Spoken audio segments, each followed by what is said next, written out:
어느 때 천사 중 누구에게 내가 내 원수로 내 발등상이 되게 하기까지 너는 내 우편에 앉아 있으라 하셨느냐. 모든 천사들은 섬기는 영으로서 구원받을 상속자들을 위하여 섬기라고 보내심이 아니냐. 아멘. 이 새벽부터 뭐라고 이렇게 꾸짖으려고 하는 말씀은 아니고, 지금 제가 성경을 읽는데 제 목소리밖에 안 들려서 성경을 지금 다 못 찾으셨네요. 그 기다린 겁니다. 사도신경이나 찬송가나 성경 읽을 때 최미 집사님 목소리 막을 건 안 들립니다. 이거는 저한테 부끄러워할 일도 아니고요. 하나님 앞에 한번 생각을 해보십시오.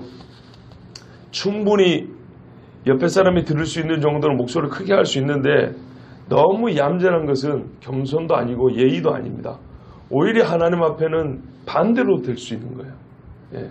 옆에 사람에 피해를 안 주는 게 아니고 하나님 앞에서는 우리의 마음이 뭐 하여튼 그 정도인 거예요. 조금 더 할 수 있습니다. 조금 더 크게 할 수 있습니다. 그런다고 옆에서 뭐라 하지 않습니다. 창피한 것도 아닙니다. 아무렇지 않습니다. 오히려 크게 하면 서로가 힘이 나는데 서로 작게 하잖아요. 그러면 더 힘이 빠지는 거 아시죠? 제 말이 분명히 거짓말이 아닙니다. 나도 좀 크게 하고 옆에서 좀 크게 하면 더 크게 해서 기도할 수 있는데 저기도 조용히, 그럼 나는 더 조용히 하면은 다 잠자는 같이 이렇게 됩니다.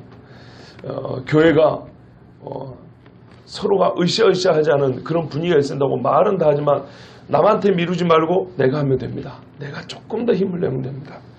자, 오늘 말씀 1장의 드디어 마지막 구절입니다. 13절 14절에 어느 때 천사 중 누구에게 그랬습니다. 예, 어느 때 하나님께서 천사 중 누구에게도 내가 너의 원수를 네가 발로 밟는 발판이 되게 하기까지 너는 내 오른편에 앉아있으라고 말한 적이 없습니다.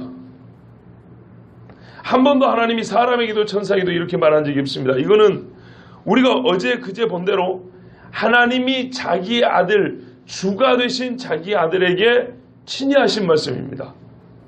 예수님도 그랬잖아요. 사람들이 다윗의 자손이라 그러니까 물어봤습니다. 만약에 메시아가 다윗의 자손이 될 것 같으면 다윗이 저를 가리켜 이렇게 노래했다. 다윗이 이렇게 말했다는 거예요. 내가 여호와가 하는 말씀을 들었는데, 여호와께서 하신 말씀을 들었는데 그 여호와가 나 다윗에게 뭐라고 말했냐면, 내가 네가 주라고 부르는 그 주를 원수들을 발판 삼을 때까지, 즉 원수들을 다 이길 그때가 될 때까지 오른쪽에 앉아있으라 할 것이다. 이렇게 말하는 것을 다윗이 들었답니다. 그러니까 다윗이 주님이라고 부르는 여호와가 있고 또 주님이라고 부르는 메시아가 있다 그랬는데, 그 메시아가 어떻게 다윗의 자손이 되겠느냐 이렇게 반문을 했어요. 혈통으로는 다윗의 자손이 되지만 영적으로는 자손이 아니죠. 다윗이 그 주님의 피조물이죠. 이거를 이해를 못한 거예요, 유대인들은. 그래서 예수님은 다윗이 틀렸다는 것이 아니고 이 말씀을 이해를 못하는 유대인들에게 말씀을 가지고 자꾸 대드니까 말이죠. 그래서 예수님이 그렇게 반문했어요. 대답을 못해요. 세례 요한의 세례가 하늘로서냐 땅에서부터냐? 확실하게 땅에서부터라고 주장을 하려면 증거를 가지고 자신 있게 말해야 되는데, 하나님의 말씀이 근거가 아니고 사람들이 요한을 선지자로 보기 때문에 하늘로부터라고 말할 수밖에 없잖아요. 그죠? 선지자는 하나님이 세워주신 것인데, 그런데 자기들은 땅으로부터라고 주장하고 싶은 거예요. 그러면 하나님의 말씀을 따라 선지자이기 때문에 하늘로부터입니다 이러고 말을 해야 되는데 그걸 인정하고 싶진 않고, 그래서 땅으로부터라고 말하고 싶은데 다른 유대인들이 세례 요한을 선지자로 알기 때문에 혹시 맞아 죽을까 봐 그렇게 말을 못해요. 이게 당시 바리새인들과 율법사들의 비양심적인 모습입니다. 예수님에 대해서도 주장을 하려면, 맞다 혹은 틀리다고 말을 하려면 하나님의 예언된 말씀이 얼마나 많습니까? 그들이 좋아하는 아브라함과 다윗의 이야기만 하더라도 예수님에 관한 예언이 얼마나 많냔 말이에요. 그거를 가지고 주장을 하면 되는데 한마디 그 말씀을 가지고는 예수님에게 대든 적이 없습니다. 복음서를 봐보세요. 오히려 예수님이 아브라함과 다윗의 이야기를 하면서 그들이 나를 메시아라고 예언을 했다고 주장을 했습니다. 거기에 꼼짝을 못했어요. 그러면 정직한 양심을 가진 사람들 같으면 아 그렇구나 우리가 잘못 알았습니다 이러면 될 걸. 그렇지 않습니다. 끝까지 부정합니다. 진리의 문제가 아니고 감정의 문제이기 때문에 그래요. 우리 하나님은 시편 110편에 다윗의 입을 통해서 이렇게 말씀했습니다.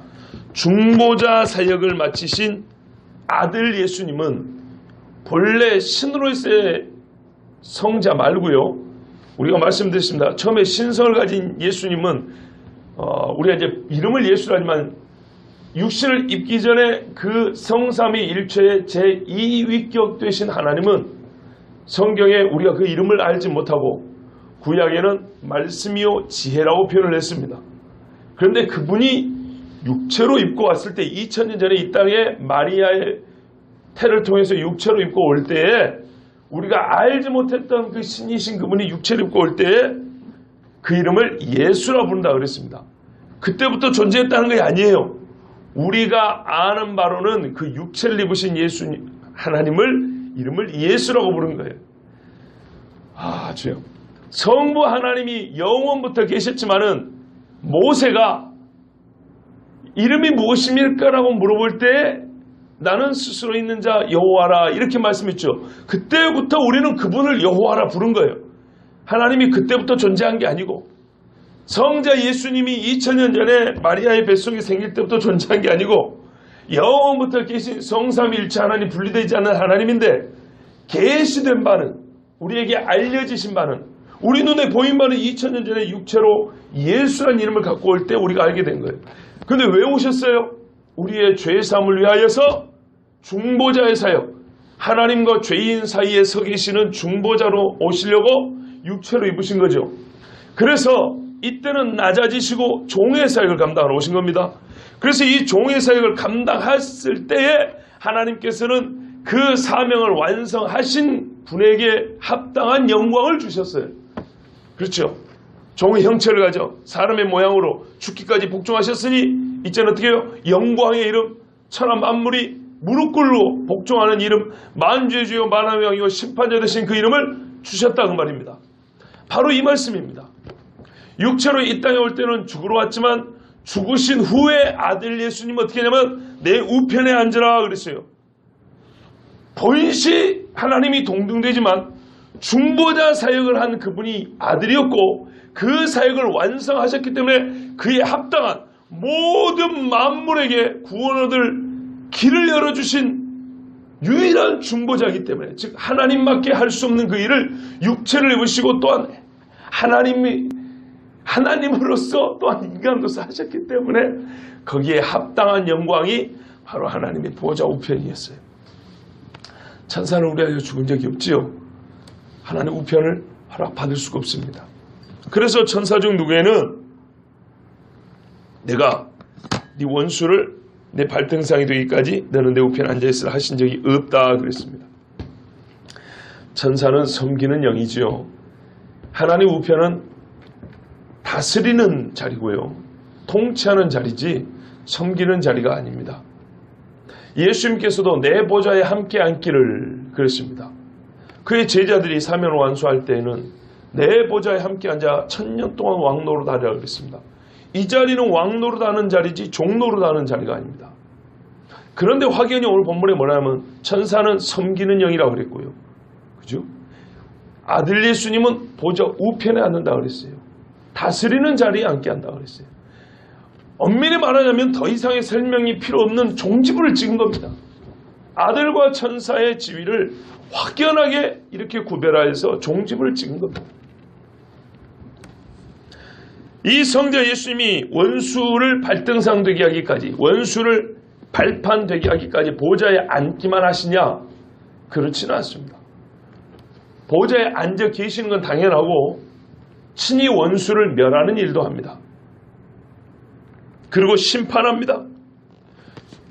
데살로니가 전서 4장 16절에 주께서 호령과 천사장의 소리와 하나님의 나팔 소리로 친히 하늘로부터 강림하시리니 그리스도 안에서 죽은 자들이 먼저 일어나고 강림한데 온답니다. 어디 계시다가요? 보좌 우편에 계시다가 내려온답니다. 이는 우리가 다 반드시 그리스도의 심판 앞에 나타나게 되어 각각 선악간에 그 몸을 행한 것을 따라 받으려 합니다. 그리스도의 심판대 보좌에 앉으시고 예수님이 심판한답니다. 우리가 흔히 말하는 백보자, 백보자는요, 보좌가 100개라는 게 아니라 흰백자입니다. 흰보좌. 계시록 20장 11절 12절에 또 내가 크고 흰 보좌와 그 위에 앉으신 이를 보니 땅과 하늘이 그 앞에서 피하여 간데없더라. 또 내가 보니 죽은 자들이 큰 자나 작은 자나 그 보좌 앞에 서 있는데 책들이 펴있고 또 다른 책이 펴졌으니 곧 생명책이라. 죽은 자들이 자기 행위를 따라 책들에 기록된 대로 심판을 받으니.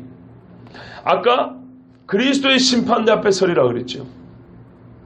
그런데 이 흰 보좌에 각 사람이 나와서 심판을 받는답니다. 예수님입니다. 이 보좌는 심판하는 자리입니다. 이 보좌는 다스리는 자리고 통치하는 자리입니다. 그 권세를 얻으신 분이 예수님입니다. 그러면 천사들은 누굽니까? 이미 말씀드린 대로 14절에 섬기는 영이라고 그랬습니다. 그런데 참 놀라운 거는요, 천사가 말 그대로 하늘의 심부름꾼이기 때문에 이사야의 말씀대로 천사들을 시편의 말씀이죠. 시편 말씀대로 천사를 자기 사신으로, 영들을 자기 사신으로 삼으며 그 천사들을 불꽃으로 삼으신다. 불꽃의 사명을 주신다. 이게 이미 기록된 대로 천사가 하나님을 섬기고 하나님의 말씀에 복종하는 것은 아무 이상이 없고 당연한 것인데 14절에는 아주 놀라운 비밀을 말씀해 주는데요. 사람을 섬기라고 보내셨답니다. 구원 얻을 후사들을 섬기라고 보내셨답니다. 이게 아주 기가 막힌 이야기입니다. 거룩하고 죄가 없고 땅에 더러운 물을 마시지 않고도 살 수 있고요. 오염된 공기를 마시지 않고 살 수 있고 마신다고 해도 건강에 아무 지장을 받지 않는 천사가 이 한낱 육체를, 이 죄 많은 육체들을 섬기라고요, 도우고 받들라고 보내졌다는 겁니다. 그러면 이 일을 본시 사명으로 갖고 있다는 것입니다. 이게 놀랍지 않습니까? 예수님이 40일 금식을 하고 마귀를 이길 때 그 후에 천사들이 나와 수종들더라 그랬어요. 그럼 말하자면 우리가 예수님처럼 대접을 받는다 이런 말입니다. 이 얼마나 놀랍습니까? 감히 나 같은 죄인이요, 어떻게 예수님처럼 대접을 받을 수 있을까요? 참 신비한 거는데요, 이 말씀에는 역시 단서가 있습니다. 구원받을 후사들입니다. 아무 사람이 아닙니다. 부적 들고 있는 사람, 천사에게 여다나 줄게, 나 좀 도와줘, 이렇게 한 많은 사람이 아니고 구원받을 후사들, 하나님이 택하시고 구원하기로 작정한 사람들을 구원에 이르도록 하는데 천사가 돕는다는 뜻입니다. 죄 짓는 데 천사의 힘을 보태지 않습니다. 하나님의 구원의 길에서 이탈하지 않도록, 마귀의 공격과 핍박에서 견뎌낼 수 있도록 정말로 하나님께서 훌륭한 도우미를 우리에게 붙여주셨다는 거예요. 그렇기 때문에 세상에요, 이토록 확실한 구원이 없어요. 성령이 감동하지요, 천사가 도와주지요. 천사가 얼마나 능력이 많은지 그동안에 제가 여러 번 말씀드렸죠. 이 엄청난 힘을 가진 천사들이요, 우리가 구원의 길에서 떨어져 나가지 않도록 도와준답니다. 로또 복권은 당첨되지 못해도, 세상의 명문대는 가지 못해도 구원은 확실합니다. 예? 천사가 도와주니까. 그까짓 건 못하면 어때고, 왜? 못 가면 어때요? 천국 간다는데, 세상에 영원히 하나님과 동거하며 산다는데 우리는 너무 구원을 등한히 여기는 경향이 있어요.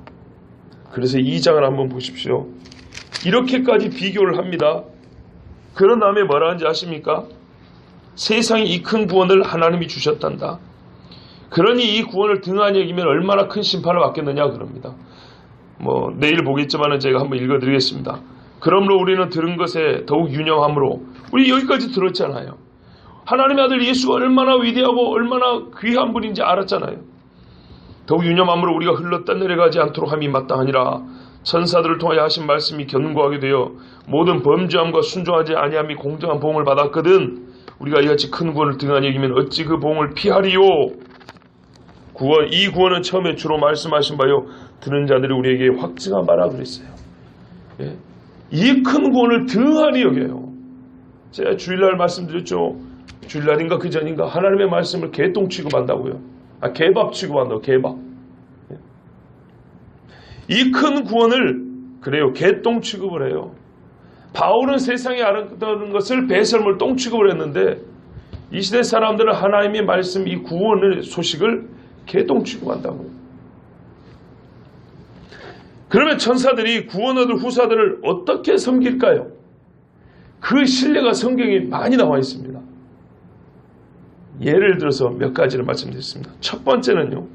세상에서 당하는 고난에서 우리를 보호하고 핍박과 환난과 죽음에서 생명의 위협에서 우리를 건집니다. 성경에 보면 열왕기상 16장인가 열왕기 하 6장 열왕기 하 6장에 보면 엘리사 이야기가 나옵니다. 아람 군대가 엘리사가 사는 지역을 포위를 했어요. 게하시가 엘리사의 종 게하시가 무서워서 벌벌 뜨는데 엘리사 기도하죠. 여호와여 이 청년의 눈을 열어 보게 하옵소서. 그랬더니 온 산을 둘러 불말과 불병거가 가득하더라. 이렇게 지킵니다. 우리가 잘 아는 사자굴의 다니엘. 다니엘이 사자굴에서 어떻게 살았습니까? 어린 시절에 주일학교를 부지런히 다녔으면 다 기억하실 텐데 최미쌤 기억하시죠? 다니엘이 어떻게 살았어요? 잘 모르겠는데 다니엘 6장 22절에 여호와께서 그 천사들을 보내어 사자들의 입을 막으셨나이다 이렇게 돼 있어요.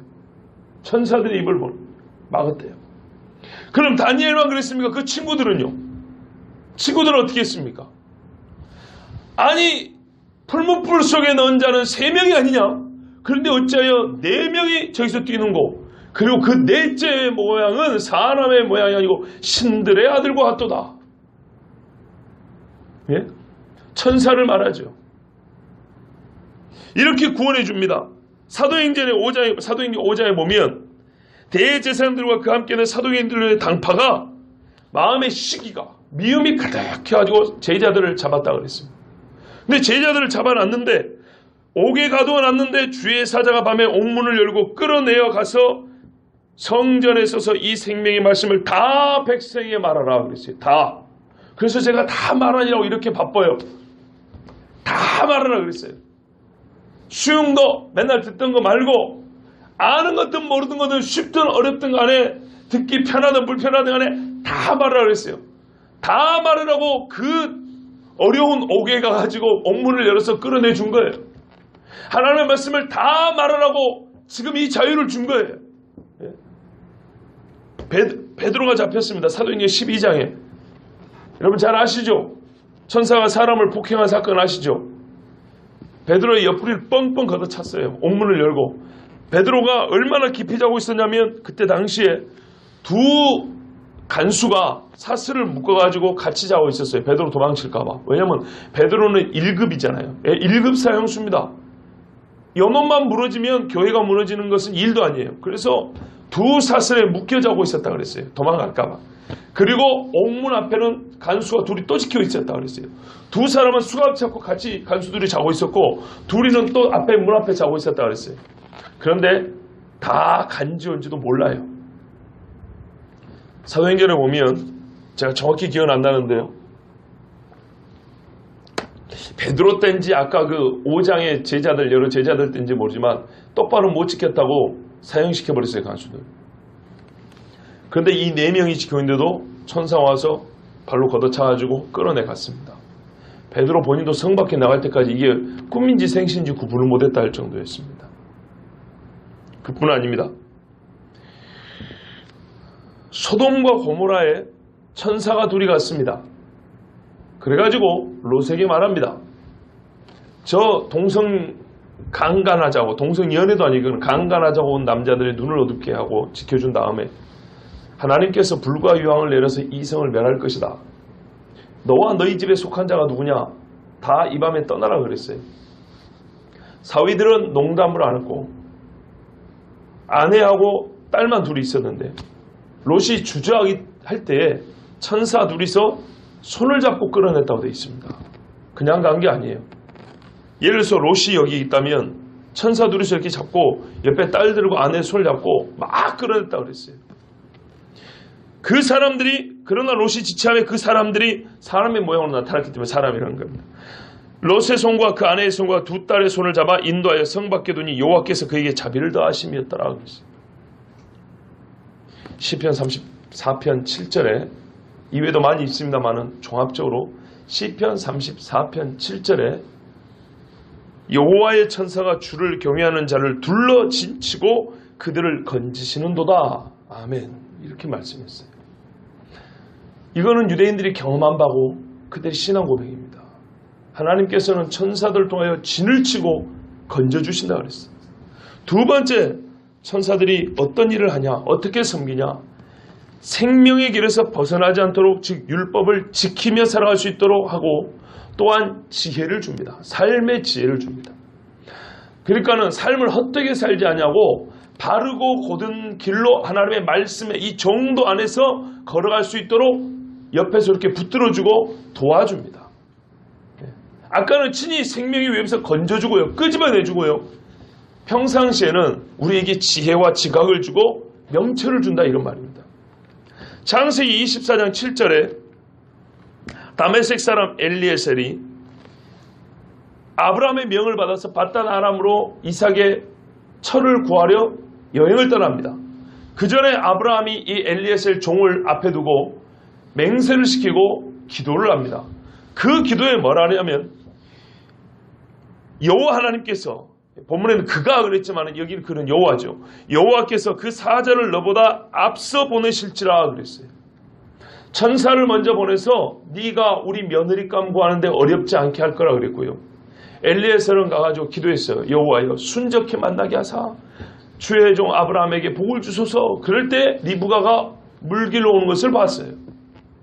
그래서 그 자리에서 하나님 앞에 경배했다고 창세기 기록이 되어 있습니다. 뿐만 아닙니다. 출애굽기 23장과 33장에도 보면 하나님께서 뭐라 그러냐면요, 모세에게 내가 내 사자를 너보다 앞서 보내어 너를 보호하고 너를 내가 예배한 곳에 이르게 하리라. 광야를 40년 동안 우리는 빙빙 돌았다고 표현합니다. 그거는 말 안 듣는 유대인들이, 즉 그때 당시 이스라엘 사람들이 가나안 땅에 못 들어간 것, 그 불신으로 말미암아 가나안 땅에 못 들어간 것을 우리가 이제 비판 의식을 가지고 말할 때 빙빙 돌았다고 표현하는 것입니다. 맞습니다. 심판을 받아서 60만이 다 죽었습니다. 불신자는. 히브리서 4장이 말씀한 대로 어찌하여 그들의 안식에 거하지 못하였느뇨. 듣는 바 복음에 믿음을 더하지 않았기 때문에, 믿지 않았기 때문에 그렇다고 그랬어요. 그것이 우리에게는 본으로 기록되어 있다고 했어요. 불신하여서 안식에 들어가지 못한 일이 없도록. 그러나 그들이 못 들어갔지만 하나님이 그런다고 40년 동안 아무렇게나 처박아 놓은 게 아닙니다. 가야 할 포인트를 정하시고 40년을 돌았지만은 길을 정하시고 인도하신 겁니다. 왜냐하면 가나안에 못 들어간 자들 외에 들어가야 될 그 다음 세대들은요, 이 40년을 헛되게 보내서는 안 되거든요. 그들의 조상들의 죽음이 마냥 슬픈 것으로 끝나서는 안 되고 하나님에 대한 원망으로 그쳐서는 안 되거든요. 오히려 하나님에 대한 신앙으로 이게 커져가야 되는 것입니다. 그 40년이. 그리고 실제 그 40년이 흘렀을 때는 출애굽 다음 세대, 즉 20세 이하 세대들은 여호수아를 따라서 얼마나 믿음을 강하게 가지고 여리고성을 들어간지 봐보세요. 말씀드렸습니다. 7일 동안 그 성문을 열고 군대가 나오면 어쩔 겁니까? 얼마나 이 성벽이 두꺼웠는지요. 진짜 군사적인 힘으로는 절대 이길 수 없다고 그랬습니다.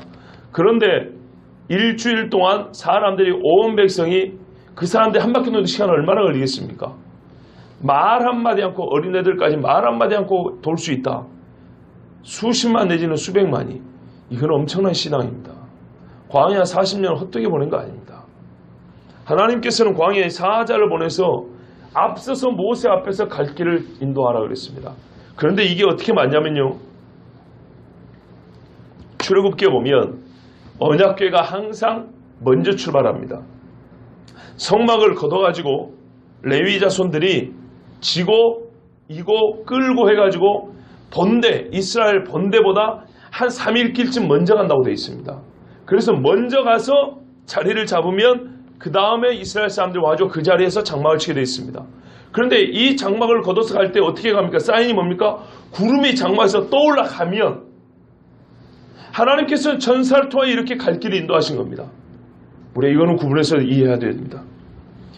여호수아 5장에도 보면 나는 여호와의 군대 장관이라 하면서 군대 장관이 나타나서 여호수아에게 여리고성은 이러이러한 작전으로 승리할지니라고 일러줍니다. 여호수아가 지혜로서 한 게 아니고요. 여호와의 군대 장관이 나타나서 일주일 동안 말하지 말고 침묵하게 돌 것이고 마지막 날에는 레위인들 제사장들이 먼저 와서 나팔을 불고 소리를 질러라. 그러면 무너지리라. 이 작전을 가르쳐 줍니다. 그런 다음에 여호수아가 진에 들어가서 지도자들에게 이거를 그대로 말합니다. 이대로 하면 승리한다고. 그들의 믿음도 얼마나 대단한가 보세요. 천사가 가르쳐줘서 그렇게 승리한 겁니다. 이렇게 갈 길을 인도합니다. 천사가.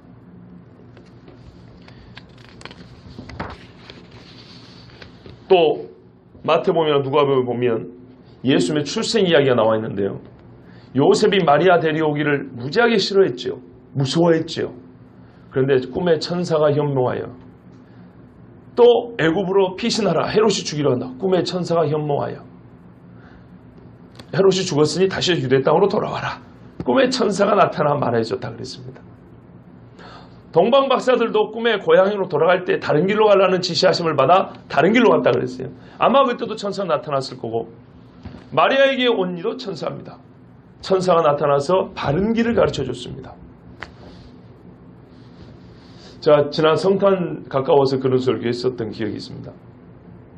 요즘에 어떤 인간이 꿈에서 어떤 것을 보았다고 하여 삶의 길을 다르게 정하는 사람이 있겠습니까? 그렇죠. 근데 그때는 말입니다. 사람들 신앙이 얼마나 순수냐면 꿈에서 이상한 일만 나타나도 조심했고요. 꿈에서 천사 나타나면 우리 같은 분이 호들갑만 떨어질 겁니다. 와, 꿈에서 천사 봤다고. 그런데요. 꿈에서 천사가 나타나서 해주는 말을 본인에게는 아주 부담스러운 거예요. 남의 애를 뵌 것 같은 여자를 데리고 와서 산다는 건 유대인에게 무지하게 큰 이거는 죄짐입니다. 그런데 아무 말도 안 하고 꿈에서 나타난 천사의 말 듣고 그냥 순종을 했어요. 제 말을 뉘앙스를 잘 보세요. 꿈에 나타난 천사의 말을 듣고 말이죠. 생시에 나타나도 들을까 말까인데 옛날에는 왕도 어떻게 세웠습니까? 투표 안 해요. 저는 민주주의 투표를 뭐라고 한 게 아니에요. 하나님이 그냥 가서 저 사람이라고 기름 부으면 끝나는 거였어요. 옛날 사람들에게 욕할 거 없다 이 말입니다. 얼마나 순수하고 하나님 말씀에 정말 어린아이처럼 이렇게 따라갔는지 몰라요. 그런 시절도 있었어요. 자, 하여튼 천사는 하나님의 사람들에게 바른 길을 갈 수 있도록 옳은 길을 갈 수 있도록 인도해 줬어요. 또 천사는 뭘 했냐면요. 이거 참 중요합니다. 마지막 운명의 순간에 구원받은 자들의 영혼을 아버지 하나님께로 인도합니다. 예수 믿는 사람이건 안 믿는 사람이건 사람이 이 생명의 호흡이 나간다는 것은 두렵습니다. 괴롭습니다. 속 편하고 몸 편하게 죽는 사람은 아무도 없습니다. 자, 죽어보진 않았지만은 추정컨대 고이 죽어가는 사람들도 실제로 못 느끼고 고이 죽는 사람도 있습니다. 그러나 어떤 이는 너무 아프고 괴롭지만 아픔을 표현할 기력조차 없어서 겉으로 보기에는 고이 잠들어 것 같아요. 예, 그렇게 죽은 사람도 상당히 많을 겁니다. 그런데 그 죽음의 순간에 이 귀한 영혼을 받아서 하나님께로 인도하는 것을 천사들이 합니다. 성경 누가복음 16장에 예수님께서 회개하라고 말씀하기 위하여 이야기를 하나 하셨어요. 목적은 회개하라고 한 것이지만 이 이야기 내용 안에 담겨있는 내용들은 다 실제 있는 이야기들입니다. 뭐냐면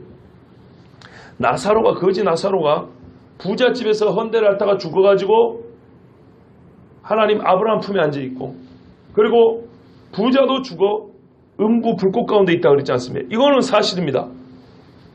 누구든지 회개하지 않고 죽은 자는 음부 불꽃 가운데 있고 우리 주 여호와 하나님 앞에 회개하고 죄사함을 받은 자는 천국에 올라가 있습니다.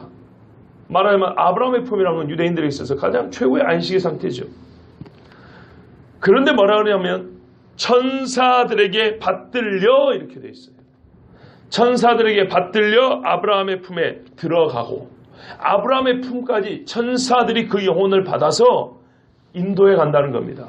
더러운 영이 틈타지 못하고 마지막 운명의 순간에 두려움과 공포에 짓누르지 않도록 천사들이 쫙 둘러가지고, 우리 눈에는 안 보이죠? 천사들이 둘러서 진을 치고 있는 거예요. 그 영혼을 보호해 받들어 가려고. 하나님이 마지막 그 숨을 딱 거둘 때 그 영혼을 받아가려고.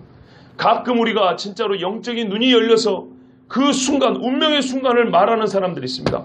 와, 걱정하지 마라 자녀들아, 아들아, 딸들아, 찬송 부르는 천사가 나를 맞으려고 준비하고 있구나, 이러면서 환하게 웃으면서 가는 분들이 있습니다. 얼마나 아름답고 멋진지 모릅니다. 성경대로입니다. 천사들에게 받들려 구원받을 후사들을 섬기라고 보내심이 아니냐. 얼마나 맞습니까? 하나님 말씀이 이렇게 정확합니다. 주여, 이 죽음 앞에서도 천사들의 섬김을 받고 우리가 하나님 앞에 올라간다니 얼마나 이게 위대한 신비인지 모릅니다. 그런데 주의할 게 있어요.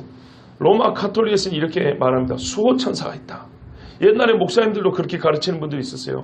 각 사람마다 한 사람씩 수호 천사가 달라붙어 있다고.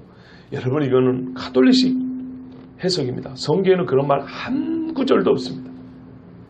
오히려 지켜주라면요, 때려와서 지켜줍니다. 항상 천사들 이렇게 돼 있지, 한 사람 한 사람 붙어가지고 이런 천사는 없어요. 뭐 때문에 그런 걸 만들어냈는지 모르지만 하여튼 뭔가 그 사람들을 통제하려고 그런 수호천사 이야기를 만들어냈어요. 저 로마 카톨릭 사람들. 자, 오늘 좀 시간이 가지만 천사들에 관하여 매우 중요하기 때문에 한 가지 더 말씀드리겠습니다. 그러면 하나님께서는 이 천사들을 통하여 우리는 그렇게 섬겨주시고 우리를 그렇게 구원의 길로 인도해 주시는데, 천사들에게는 이 사람을 섬기는 일을 통하여 얻는 유익이 없을까요? 왜냐하면 여러분, 천사는 물건이 아니거든요. 기계가 아니에요. 우리 여러분 기분 나쁘고 기분 좋고 그러죠? 천사 똑같은 인격을 가지고 있어요. 오히려 우리보다 훨씬 더 민감한 인격을 가지고 있어요. 왜? 죄가 없기 때문에. 여러분, 죄가 없는 영혼들은요, 이 감각이 훨씬 더 민감합니다.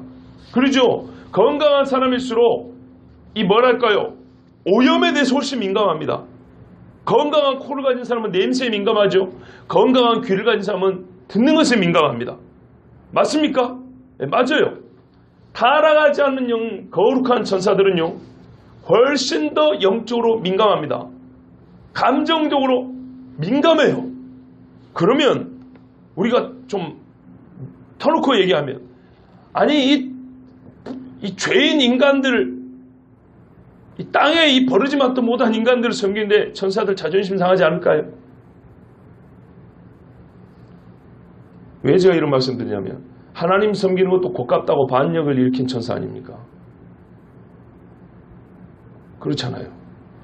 자기를 만드신 하나님도 섬기는 게 기분 나쁘다고 내가 그 보좌에 앉겠다고 반역한 게 천사 아닙니까? 자기 주의를 버리고 타락한 천사라고 그랬어요. 감정이 있어요.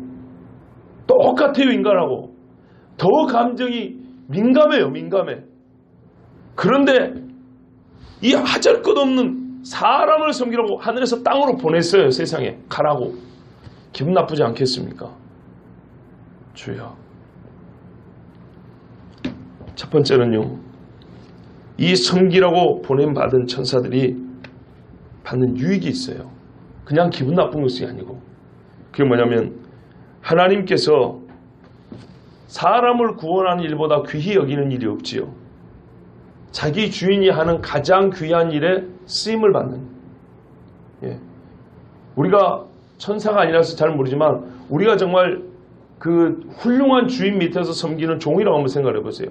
다른 종들을 시키면 오히려 기분 나쁠 거예요. 내가 일하지 않아서 편한 게 아니고 왜 나를 안 믿어주냐는 거죠. 천사들은 하나님께서 가장 귀히 여기는 일에 쓰임을 받습니다. 두 번째는요, 구원 얻을 후사들을 섬기는 이 일을 통해서 천사는 기계적인 도구가 아니라 인격적 도구라는 것이 확인됩니다. 아, 하나님께서 우리를 인격적으로 대우하시는구나. 인격적으로 사용하시는구나. 세 번째는요, 지존하신 하나님을 섬길 때는 존귀히 여김을 받는 것입니다. 똑같은 경호원이라도 대통령을 경호하는 사람하고 연예인을 경호하는 사람하고 또는 일반 회사 사장을 경호하는 사람하고 격이 다르잖아요. 그죠? 하나님을 섬길 때는 존귀히 여김을 받고 인간을 섬김으로써 겸손을 배웁니다. 천사도 겸손을 배워야 합니다. 아까 이미 타락한 천사들 이야기를 했습니다. 네 번째는요, 무엇보다도 하나님의 종들이라면 우리 사람도 마찬가지지만 하나님의 성품을 본받아야 합니다. 천사는 만들어지면서부터 자연적으로 하나님의 성품을 그냥 고스란히 담은 게 아닙니다. 타락했다는 걸 기억하십시오. 인간 아담도 하나님의 형상을 가지고 만들어졌지만 타락했습니다. 이 관계, 이걸 유비라고 하죠. 이걸 한번 생각해 보시면 우리가 어렵지 않게 이해할 수가 있어요. 하나님 자신이지만은 육신을 입고 이 땅에 오신 하나님의 아들도 이 땅에서 훈련을 받으셨고요. 연단을 받으셨어요. 죄를 짓지 않은 하나님도 육신을 입었기 때문에, 그렇다면 사람이 아닌 천사들도요, 연단을 받아야 되고 훈련을 받아야 됩니다. 겸손의 훈련을 받아야 합니다. 하나님의 성품을 배워야 합니다. 천사가 하늘에만 있어서는 결코 죄인을 향한 하나님의 사랑을 배울 길이 없습니다. 땅에 와서 야, 이런 더러운 인간들 하나님이 사랑했어 하고 섬기면서 나도 배우는 거예요. 긍휼의 마음, 사랑의 마음, 천사도 배우는 거예요. 만약에 그렇지 않으면 예수님을 대적했던 메마른 유대의 신학자들과 저기 세상의 아테네 철학자들과 다를 바가 없습니다. 그냥 이쑤시고 있다고 가라니까 가지고 기계적으로 뭐 해주고 돌아오는. 예? 다섯 번째는요, 네 번째 이유하고 영속이 되는데요, 천사들이 본인들이 섬기는 하나님을 알기 위해서는 복음의 비밀 사역에 동참하는 것보다 더 좋은 방법과 기회가 없습니다. 천사들도 하나님을 본받아야 되지만 동시에 하나님을 알아야 되잖아요. 하나님을 아는 지식을 돼야 되잖아요. 하나님을 아는 지식을 되려면 우리는 하나님의 말씀을 듣고 믿고 살아야죠. 믿고 살면 살수록 하나님과 친해지죠. 하나님의 뜻을 알게 되죠. 기도하면 할수록 하나님의 뜻을 깊이 알게 됩니다. 기도를 이만큼 하고 죽은 사람하고 기도를 이만큼 하고 죽은 사람하고는 하나님을 아는 지식과 하나님을 맛보아 아는 게 달라요. 하나님이 하시는 일을 직접 부여받아가지고 일을 할 때 천사들이 아, 하나님이 이런 분이었구나, 우리 하나님이 이런 계획을 갖고 계셨구나, 그 기가 막힌 맛을 보는 거예요. 네. 사실 천사들에게도 감추었던 비밀이라고 그랬어요. 이 예수님이 오셔서 죽으시고 부활하고 이 죄인들을 죄사함을 받는 것을, 예, 이건 아주 놀라운 충격적인 사건이라고 했어요. 여섯 번째는요, 하나님 나라의 권속이라고 성경에 표현되어 있습니다. 무슨 말이냐면 하나님의 한 가족이랍니다. 육신을 입고 구원받은 우리하고 원래부터 하나님 나라에 있었던 천사들하고 한 식구랍니다. 한 식구. 성경에 이렇게 표현이 되어 있어요. 보세요. 에베소 3장에 이러함으로 내가 하늘과 땅에 있는 각 족속이게, 하늘에도 족속이 있고 땅에도 족속이 있대요. 이름을 주신 아버지 앞에 무릎을 꿇고 비노니, 이렇게 되어 있고요. 히브리서 12장에 나중에 보면요, 그러나 너희가 이룬 것은 시온산과 살아계신 하나님의 도성인 하늘의 예루살렘과 천만 천사와 하늘에 기록된 장자들의 모임과 교회와 만민의 심판자이신 하나님과 및 온전하게 된 의인들의 영들과 그랬어요. 우리가 이르러 간 곳에는요, 하늘에 예루살렘이 있고 하늘에 1만 천사가 있고요, 하나님도 계시고요, 교회 즉 구원받은 성도들이 있대요. 거기서 같이 살아요. 거기 같이 사는데 하늘에 올라가가지고만 천사들 얼굴 처음 보고 하이 반가워요 이런 게 아니에요. 이 땅에 있을 때부터 천사들이 우리는 못 봤지만은 우리를 돕고 우리를 인도하고 하나님의 명령을 받아서 때로 우리는 못 봐서 그렇지만 우리를 위험에서 건져주면서 그 천사는 나를 알고 되는 거죠. 그죠? 만약에 아마 이럴 거예요. 천국에 가면 어떤 천사가 와서 한 목사, 당신 잘 몰랐지? 내가 땅에 있을 때 많이 도와줬다. 아, 그랬어? 아, 기억할란지 모르겠는데 그 교통사고 날라다가 죽을 뻔한 적 한번 있었을 거야. 그때 내가 이렇게 막아준 거 몰랐지? 당신은 차 브레이크가 잘 들어서 그런 줄 알았지? 당신 운전 실력 좋아서 그런 줄 알았지? 그때 꽤나 뻑이더라. 운전 잘하고 사고 안 났다고 빙글빙글 돌았다고. 사실은 그때 내가 하나님이 시켜가지고 가서 그 자리에서 서 있었던 거다. 아, 그랬구나. 얼마나 재밌겠습니까? 한 가족끼리의 유대관계, 친밀함. 우리가 못 봐서 그렇죠. 천사들은 이것을 이미 키우고 있어요. 우리가 하늘에 가면 아마 반가워할 거예요. 최본성 장로 반갑소 이럴 겁니다. 장로지. 예, 천사가 말이요. 예, 주여 얼마나 감사합니까? 이래서 천사들을 우리들에게 보낸 거예요. 예? 7번째는요. 주 예수님의 사역을 높이 드러내기 위해서 이 섬김을 천사들에게 허락하셨습니다. 아더 핑크라는 목사님이 이렇게 말씀했어요. 구원을 얻을 후사들을 섬기는 일은요, 그리스도 예수님의 십자가 대속의 실제입니다. 내용이라고요. 그렇죠? 예수님이 십자가에서 왜 죽었냐면 하나님께서 구원하기로 작정한 사람을 진짜로 구원하려고 예수님이 죽으셨어요. 그러면 이 진짜로 구원하려고 죽은 예수님의 사역을 천사들이 옆에서 도와요. 진짜로 구원하려고 하는 그 사람들이 진짜 구원받기에 천사들이 와서 돕는다고요. 그러면서 이들이 하는 행동이 뭐냐면 이들은 누가 보내요? 하나님이 보내셨죠. 하나님이 내 아들이 한 대속 사역을 인정한다는 거예요. 그 증거로 천사들을 보낸 거예요. 이해되시죠? 천사는 하나님이 보내요. 아들도 하나님이 보냈어요. 골로새서에 그랬어요.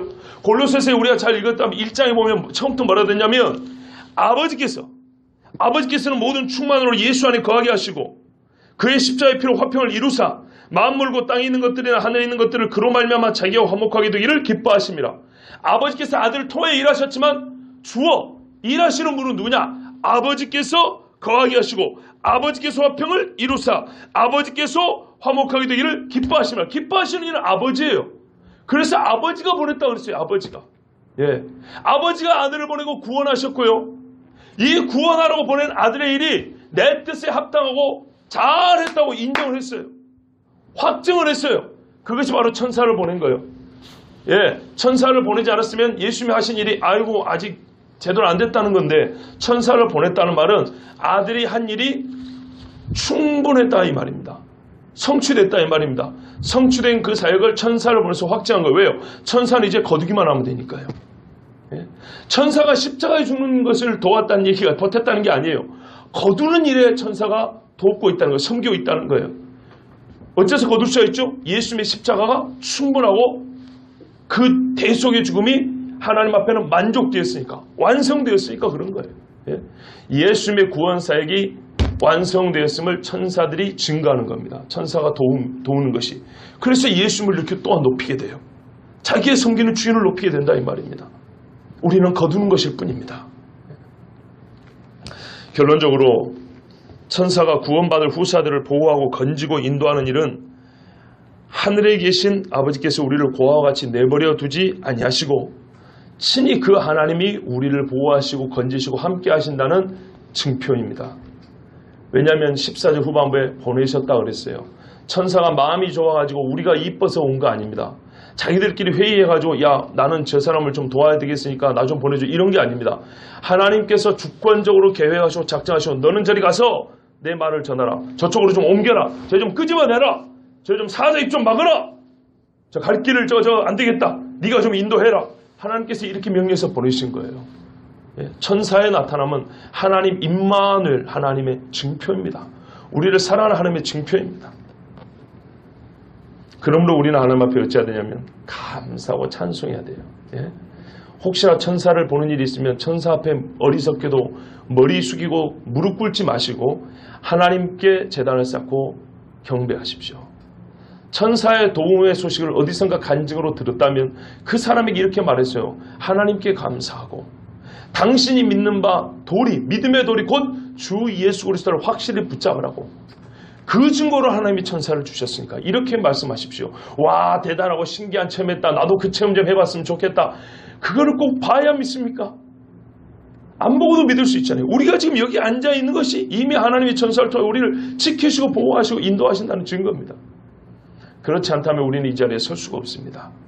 시편은 내가 눕보자고 깨었으니 여호와께서 나를 붙드심이로다. 아까 시편 34편에서요. 천사를 통하여 그의 성도들을 진을 치고 두르시며 그 어려움과 환난에서 건지시는도다 그랬어요. 구원은 천사가 주는 것이 아닙니다. 오직 믿음의 사람들을 돕는 일을 할 뿐입니다. 그러므로 먼저는 구원 얻을 믿음을 주시고 우리의 죄를 대속하신 하나님과 성자 예수께 감사하고 경배하고 또한 성령의 감동으로 예수 믿게 됐으니 성삼위 하나님께 예배하고 찬송할 것이며 천사에게는 좀 서운하게 들을지는 모르지만 경배할 일도 없고 현재로서는 감사할 일도 없고 다만 우리가 하나님 나라에 올라가서 반갑게 악수하고 포옹하면 될 뿐입니다.